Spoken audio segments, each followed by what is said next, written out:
और उसका आधार क्या है मुझे पता नहीं। कुछ एक अखबार में देखते विशेष सूत्र, वो लोग बताएंगे विशेष सूत्र क्या है। लेकिन आज जो चर्चा हुआ वो सबसे बड़ी चर्चा सुखाड़ पर हुई, और सुखाड़ पर हमको लगता है कि जो भी विधायक यहाँ पर पहुँचे थे, करीब 24 ही जिला का ही विधायक यहाँ पहुँचे हुए थे, तो अपना अपना क्षेत्र का बात बताया। जैसे हम संथाल परगना प्रमंडल से आते हैं तो सबसे स्थिति बदतर है। संथाल परगना का है, पलामू का है, गिरिडीह का है, कुछ अंगसा का, बेरमो का है।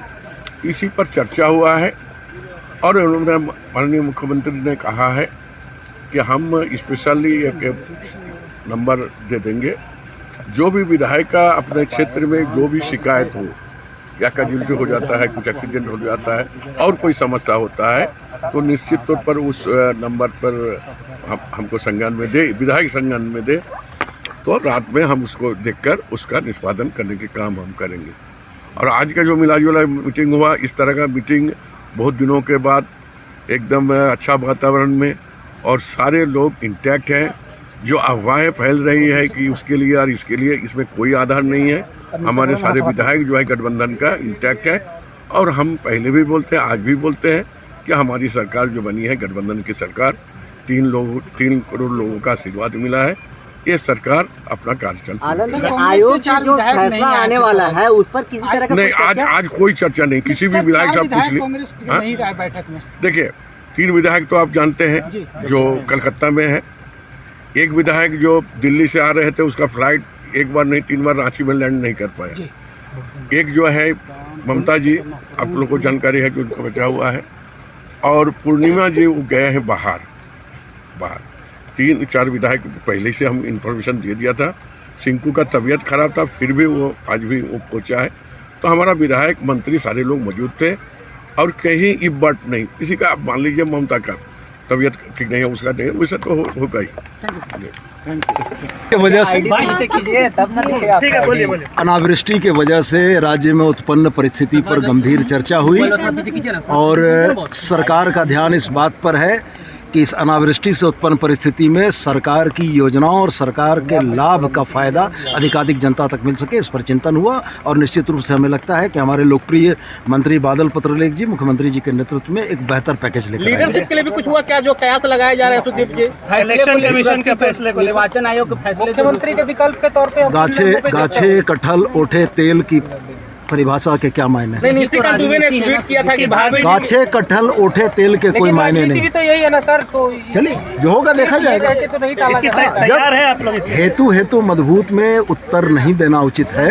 मैं ये कह रहा हूँ कि गाछे कटहल ओठे तेल।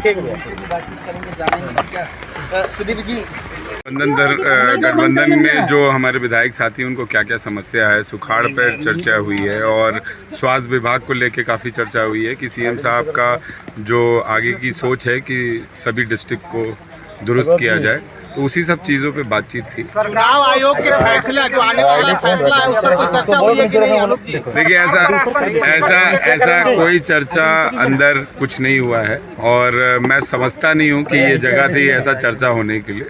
चुनाव आयोग का फैसला विपक्ष के द्वारा माना जा रहा है कि विपक्ष मान रही है कि चुनाव आयोग फैसला हेमंत सोरेन के खिलाफ में देंगे, या फिर विपक्ष मान रहा है कि चुनाव आयोग जो है हमारे कहने पे फैसला देंगे। हमें जब मालूम ही नहीं है कि चुनाव आयोग क्या फैसला देगी, तो हम कैसे बता सकते हैं?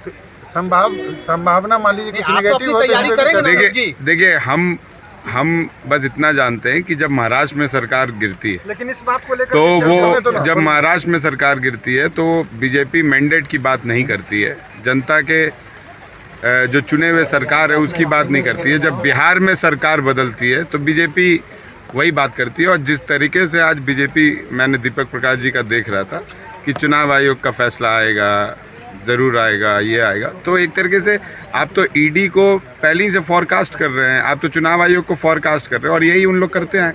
ऐसा कोई बात नहीं है। मैं समझता हूँ कि सरकार बिल्कुल स्वस्थ है, और आगे भी सरकार हेमंत सोरेन के नेतृत्व में चलते रहेगी। ठीक है, धन्यवाद।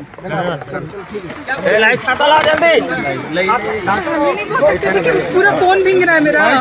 का इशू रखा कि इस पे जल्दी कुछ करने की ज़रूरत है। अपने क्षेत्र में बहुत सारा चुनौतियाँ हैं विस्थापन को लेकर, कंपनी पूरे अंग्रेजी शासन से, कॉलोनियल रूल से चलती है। और ये सारी बातें हमने रखी। और भी ओबीसी का बात आया, फिर कई सारे मुद्दों पे हमने बात किया विवरण से। पूरे जो आवास में लोगों को परेशानी हो रही है और ये जो पेंशन में लोगों को परेशानी हो रही है, केंद्र सरकार पैसा बंद कर दिया है, लोगों तक पैसा नहीं पहुंच रहा है।